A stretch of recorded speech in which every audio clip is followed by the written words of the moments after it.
Good afternoon. So these guys will not practice. Ty Nasecki, Eli Harold, E.J. Gaines, Tyler Croft, Cole Beasley, Zay Jones, Jason Kroom.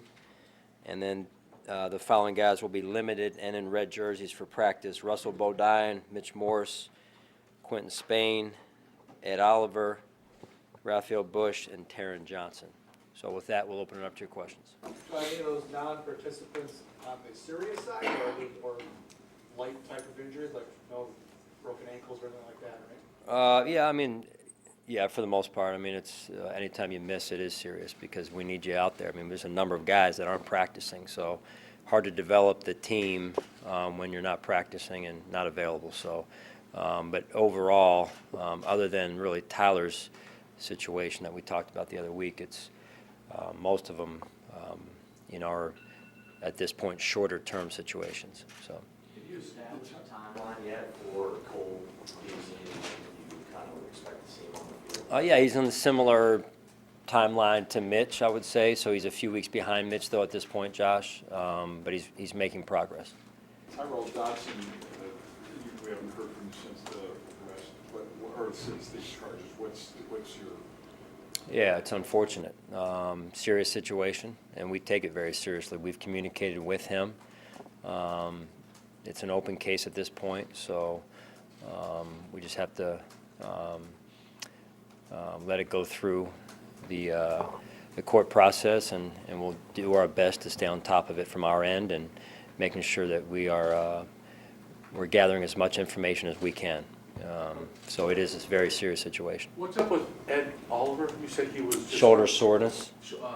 Shoulder soreness, yeah. With Mitch and Bodine, coach, are they going to participate in those red jerseys? Like, what are they going to be able to do? Yeah, I'm not going to get into detail, Chris. I mean, that's for you guys to see out there and report on. I just think it's they're going to start with individual and go from there. So. Encouraged though by them being back even before minicamp at this point? Yeah, I mean, it's what we projected. So they're on schedule. They've worked hard. You look at Russ's off season, and man, he's worked his butt off. He really has, and so I'm extremely proud of him the way he's worked, and it'll be good to have him out there. Hey, Sean, in these early practices, how does the battle of the cornerback look to you so far? Those three guys especially are in competition for that starting job. How's that kind of shaking out so far? Yeah, they've done a good job. When you look at what, starting with Tre'Davious and the way he's worked at his craft this offseason, and then Levi and, his growth and story has been well documented the last couple of weeks, and he's earned that. And then Kevin and EJ and the rest of the guys have been in there battling as well. And what I love about Kevin is he's gotten his hands on some footballs the last few weeks here and taken the ball away a few times. And so, his mindset has been impressive just from his mental toughness and his focus at this point. So that's been good to see. Sean, last year you got pretty big contributions from a pair of undrafted guys in Levi and Robert Foster. Just what's the challenge for those guys in that group to not just make the 53, but also to to become contributors? Yeah, that's a fair question and a good question. The second year is always different than the first, and therein lies a challenge for guys like Levi that you mentioned and Robert that experienced success in their first season to come out and reinvent themselves this next year. The challenge will be different. There's tape on them out there now, much like a pitcher in baseball. They're not going to be sneaking up on anyone this season, and so they have to continue to challenge themselves and remain confident, but know that their role may be slightly different this year than it was last season. Sean, what do you make of? How much does Star do in terms of helping a young guy like Ed Oliver? Just from what you can observe and maybe what you've even discussed with him about certain things you'd like him to do to help a rookie at that similar spot? Yeah, it's a little bit ironic for me with Star because he was once a rookie with me in Carolina, and Dewan Edwards, who played here years ago, right? Great player, great person, helped shepherd Star, and now Star's in a role to help mentor someone else, and in this case Ed. And it won't just be Star; it'll be a number of guys in that room that can help Ed. And so, you know, at the end of the day, though, Ed's got to do it himself. You know, he's got to take ownership of it. What are can you just expand on the types of things that that could be valuable? Yeah, no, it's so watching just the habits really that come with being a professional. What time you get in the building, what time you leave, film watching, when do I lift weights, when do I get a massage, what do I do on the weekend, being a 24-hour professional football player as opposed to, okay, I'm in the building for 8 hours or whatever it is. There's a difference in that type of habit process, and so understanding that it's all day, all night commitment, not just it's a 24-hour commitment, not just a, hey, this is what I do during the day, and then I'm outside the building and this is what I do. So it's important that the habits that precede the winning are being built the right way and in a timely fashion for these young players. Sorry, Sean. What have been your impressions of Kevin Johnson for, a highly titled guy who was a first-round pick and just injury problems just kind of like didn't help his career in Houston? What have you seen from him upon his arrival and just the potential? Did you scout him when he was coming out? Yeah, I mean, he was at Wake down the road from where we were in Carolina with the Panthers, and so we knew of Kevin, held him in high regard coming out, and it was, to me, no surprise he got drafted where he did in terms of the round and the spot. He's had a tough career in terms of his challenges with injuries. That said, what I've seen to this point is a young man that's extremely focused, works extremely hard, is smart, plays the game the way we want it to be played, and as I mentioned earlier, he's gotten his hands on some footballs this spring to this point, which is important for us in terms of taking the ball away and playing good defense.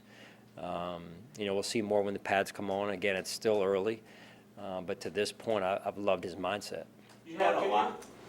Can you just describe a little bit of maybe the synergy that's going on between Josh and Ken Dorsey? Just what you're seeing maybe in the room and then even on the field, how those two are kind of meshing a little bit. Yeah, that's it's never easy when you're a new staff member coming into a situation where the staff was pretty much already in place, and I would say the same for Bobby and all of our new coaches, including Ken, Terry Heffernan, Ryan Wendell, all these guys that Heath, no different, that have come in. They've done a fantastic job integrating themselves into what we do, how we do it, really working long hours when their families haven't been here in particular to get themselves up to speed and learn our systems, learn how we do things. And then that relationship specifically with Ken and Josh is, again, he's coming into a room where, Brian does a lot of work with the quarterbacks already. So finding that niche role and position and then having a voice and a trusted voice and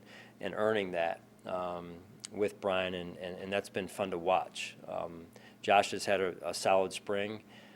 He continues to grow and evolve, which is what's to be expected for a young player, a young quarterback, and Ken has had a big role in that. You had a lot of first and second year players get a lot of snaps last year. Do you feel like you've gotten to the point where you're not too young? And then could you speak to the value you put on making sure you get a strong veteran presence in every position room? Yeah, the strong veteran presence is important, and I would say we're not there yet. We looked at some opportunities this offseason, and there's still some room to improve in that area in terms of a leader in every room. That said, I think we have improved our roster in that regard. And I would say with young players and time on task, I read the list of injuries. How do you develop, and it's tough to develop the continuity that we need to when you've got this number of guys who aren't practicing or who are missing significant time right now. So, but that's the hand we're dealt. We work with it. We control what we can control, and we go out there and accomplish the objectives that we need to accomplish today. Well, I know we don't take official attendance, but it seems like there's a lot of guys out there. How pleased have you been with the turnout throughout these OTAs? Yeah, it's been outstanding. It really has. And even the guys that are hurt, they're going through, they're maximizing their treatment opportunities, and our trainers have done a fantastic job, and our strength staff making sure that what they can do, they get done. And so it's not been from a lack of effort or want to. including the participation. It's been outstanding all season. What has Tyler Croft's injury in particular meant to that tight end group outside of Lee Smith? You know, it's a pretty young group there.